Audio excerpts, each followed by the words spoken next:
السلام علیکم ورحمۃ اللہ وبرکاتہ۔ آج ہم پڑھیں گے سیرت النبی صلی اللہ علیہ وسلم، باب 19، دین نہیں چھوڑوں گا۔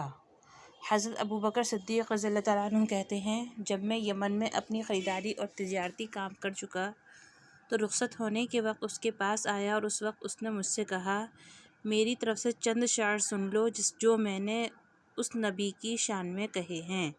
اس پر میں نے کہا، اچھی بات ہے، سناؤ۔ تب اس نے مجھے وہ شعر سنائے۔ اس کے بعد جب میں مکہ معظمہ پہنچا تو نبی صلی اللہ علیہ وسلم اپنی نبوت کا اعلان کر چکے تھے۔ فوراً ہی میرے پاس قریش کے بڑے بڑے سردار آئے۔ ان میں زیادہ اہم عقبہ بن ابی معیط، شیبہ، ابو جہل اور ابو البختری تھے۔ ان لوگوں نے مجھ سے کہا، اے ابو بکر، ابو طالب کے یتیم نے دعویٰ کیا ہے کہ وہ نبی ہیں۔ اگر آپ کا انتظار نہ ہوتا تو ہم اس وقت تک صبر نہ کرتے۔ اب جب کہ آپ آ گئے ہیں، ان سے نبٹنا آپ ہی کا کام ہے۔ اور یہ بات انہوں نے اس لیے کہی تھی کہ حضرت ابو بکر رضی اللہ عنہ نبی کریم صلی اللہ علیہ وسلم کے قریبی دوست تھے۔ ابو بکر رضی اللہ عنہ فرماتے ہیں کہ میں نے اچھے انداز سے ان لوگوں کو ٹال دیا اور خود آپ کے گھر پہنچ کر دروازے پر دستک دی۔ آپ باہر تشریف لائے۔ مجھے دیکھ کر آپ نے ارشاد فرمایا، اے ابو بکر، میں تمہاری اور تمام انسانوں کی طرف سے اللہ کا رسول بنا کر بھیجا گیا ہوں، اس لیے اللہ تعالیٰ پر ایمان لے آؤ۔ آپ کی بات سن کر میں نے کہا، آپ کے پاس اس بات کا ثبوت ہے؟ آپ نے میری بات سن کر ارشاد فرمایا، اس بوڑھے کے وہ شعر جو اس نے آپ کو سنائے تھے۔ یہ سن کر میں حیران رہ گیا اور بولا، میرے دوست، آپ کو ان کے بارے میں کس نے بتایا؟ آپ نے ارشاد فرمایا، اس عظیم فرشتے نے جو مجھ سے پہلے بھی تمام نبیوں کے پاس آتا رہا ہے۔ حضرت ابو بکر رضی اللہ عنہ نے عرض کیا، اپنا ہاتھ لائیے، میں گواہی دیتا ہوں کہ اللہ کے سوا کوئی معبود نہیں، اور یہ کہ آپ اللہ کے رسول ہیں۔ آپ میرے ایمان لانے پر بہت خوش ہوئے، مجھے سینے سے لگایا، پھر کلمہ پڑھ کر میں آپ کے پاس سے واپس آ گیا۔ مسلمان ہونے کے بعد حضرت ابو بکر صدیق رضی اللہ عنہ نے جو سب سے پہلا کام کیا وہ تھا اسلام کی تبلیغ۔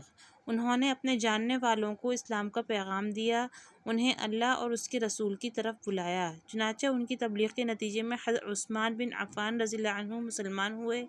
حضرت عثمان رضی اللہ عنہ کے مسلمان ہونے کی خبر ان کے چچا حکم کو ہوئی تو اس نے انہیں پکڑ لیا اور کہا، تو اپنے باپ دادا کا دین چھوڑ کر محمد کا دین قبول کرتا ہے؟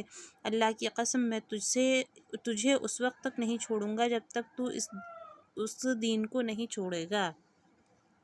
اس کی بات سن کر حضرت عثمان غنی رضی اللہ عنہ نے فرمایا، اللہ کی قسم، میں اس دین کو کبھی نہیں چھوڑوں گا۔ ان کے چچا نے جب ان کی پختگی اور ثابت قدمی دیکھی تو انہیں دھوئیں میں کھڑا کر کے تکلیف پہنچائی۔ حضرت عثمان رضی اللہ عنہ ثابت قدم رہے۔ حضرت عثمان رضی اللہ عنہ کی فضیلت میں ایک حدیث ہے۔ حدیث میں آیا ہے کہ نبی کریم صلی اللہ علیہ وسلم نے فرمایا، جنت میں ہر نبی کا ایک رفیق یعنی ساتھی ہوگا، اور میرا ساتھی وہاں عثمان بن عفان ہوں گے۔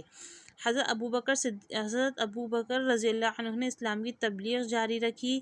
آپ کی کوششوں سے حضرت عثمان رضی اللہ عنہ کے بعد حضرت زبیر بن العوام رضی اللہ عنہ بھی مسلمان ہو گئے۔ اس وقت ان کی عمر 8 سال تھی۔ اسی طرح حضرت عبد الرحمن بن عوف رضی اللہ عنہ بھی حضرت ابو بکر صدیق رضی اللہ عنہ کی کوششوں سے مسلمان ہوئے۔ جاہلیت کے زمانے میں ان کا نام عبد الکعب تھا۔ نبی کریم صلی اللہ علیہ وسلم نے آپ کا نام عبد الرحمن رکھا۔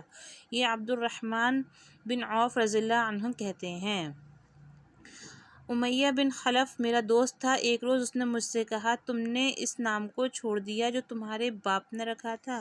جواب میں نے کہا، ہاں، چھوڑ دیا۔ یہ سن کر وہ بولا، میں رحمان کو نہیں جانتا، اس لیے میں تمہارا نام عبداللہ رکھتا ہوں۔ چنانچہ مشرک اس روز سے مجھے عبداللہ کہہ کر پکارنے لگے۔ حضرت عبد الرحمن بن عوف رضی اللہ عنہ اپنے اسلام لانے کا واقعہ اس طرح بیان کرتے ہیں، میں اکثر یمن جایا کرتا تھا۔ جب بھی وہاں جاتا عسقلان بن عواقف حمیری کے مکان پر ٹھہرا کرتا تھا، اور جب بھی میں اس کے ہاں جاتا وہ مجھ سے پوچھا کرتا تھا کیا وہ شخص تم لوگوں میں ظاہر ہو گیا ہے جس کی شہرت اور اس کے اور چرچے ہیں؟ تمہارے دین کے معاملے میں کسی نے مخالفت کا اعلان کیا ہے؟ میں ہمیشہ یہی کہا کرتا تھا کہ نہیں، ایسا کوئی شخص ظاہر نہیں ہوا، یہاں تک کہ وہ سال آ گیا جس میں نبی کریم صلی اللہ علیہ وسلم کا ظہور ہوا۔ میں اس سال یمن گیا تو اسی کے یہاں ٹھہرا، اس نے یہی سوال پوچھا، تب میں نے اسے بتایا ہاں ان کا ظہور ہو گیا ہے، ان کی مخالفت بھی ہو رہی ہے۔ حضرت عبد الرحمن بن عوف کے بارے میں نبی اکرم صلی اللہ علیہ وسلم نے ارشاد فرمایا تم زمین والوں میں بھی امانت دار ہو اور آسمان والوں میں بھی۔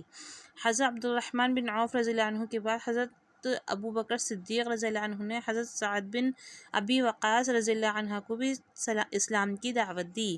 انہوں نے کوئی ہچکچاہٹ ظاہر نہ کی اور فوراً حضور نبی کریم صلی اللہ علیہ وسلم کے پاس چلے آئے، آپ سے آپ کے پیغام کے بارے میں پوچھا، آپ نے انہیں بتایا تو اسی وقت مسلمان ہو گئے۔ اس وقت ان کی عمر 19 سال تھی۔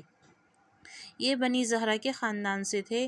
آپ صلی اللہ علیہ وسلم کی والدہ ماجدہ آمنہ بھی اس خاندان سے تھیں، اس لیے حضرت سعد بن ابی وقاص رضی اللہ عنہ حضور اکرم صلی اللہ علیہ وسلم کے ماموں کہلاتے تھے۔ آپ نے حضرت سعد بن ابی وقاص رضی اللہ عنہ کے لیے ایک بار فرمایا یہ میرے ماموں ہیں، ہے کوئی جس کے ایسے ماموں ہوں؟ حضرت سعد بن ابی وقاص رضی اللہ عنہ جب اسلام لائے اور ان کی والدہ کو ان کے مسلمان ہونے کا پتہ چلا تو یہ بات انہیں بھی بہت ناگوار گزری۔ ادھر یہ اپنی والدہ کے بہت فرما بردار تھے۔ والدہ نے ان سے کہا کیا تم یہ نہیں سمجھتے کہ اللہ تعالیٰ نے تمہیں اپنے بڑوں کی خاطرداری اور ماں باپ کے ساتھ اچھا معاملہ کرنے کا حکم دیا ہے؟ حضرت سعد رضی اللہ عنہ نے جواب دیا ہاں بالکل ایسا ہی ہے۔ یہ جواب سن کر والدہ نے کہا بس تو خدا کی قسم اس وقت تک کھانا نہیں کھاؤں گی جب تک محمد کے لائے ہوئے پیغام کو کفر نہیں کہو گے اور اصاف اور نائلہ بتوں کو جا کر چھوؤ گے نہیں۔ اس وقت کے مشرکوں کا طریقہ یہ تھا کہ ان بتوں کے کھلے منہ میں کھانا اور شراب ڈالا کرتے تھے۔ اب والدہ نے کھانا پینا چھوڑ دیا۔ حضرت سعد رضی اللہ عنہ نے اپنی والدہ سے کہا خدا کی قسم ماں، تمہیں نہیں معلوم اگر تمہارے پاس 1000 زندگیاں ہوتیں اور وہ سب ایک ایک کر کے اس وجہ سے ختم ہوتیں تب بھی میں نبی کریم صلی اللہ علیہ وسلم کے دین کو ہرگز نہ چھوڑتا، اس لیے اب یہ تمہاری مرضی ہے کھاؤ یا نہ کھاؤ۔ جب ماں نے ان کی مضبوطی دیکھی تو کھانا شروع کر دیا، تاہم اس نے اب ایک اور کام کیا، دروازے پر آ گئی اور چیخ چیخ کر کہنے لگی کیا مجھے ایسے مددگار نہیں مل سکتے جو سعد کے معاملے میں میری مدد کریں تاکہ میں اسے گھر میں قید کر دوں اور قید کی حالت میں یہ مر جائے یا اپنے نئے دین کو چھوڑ دے۔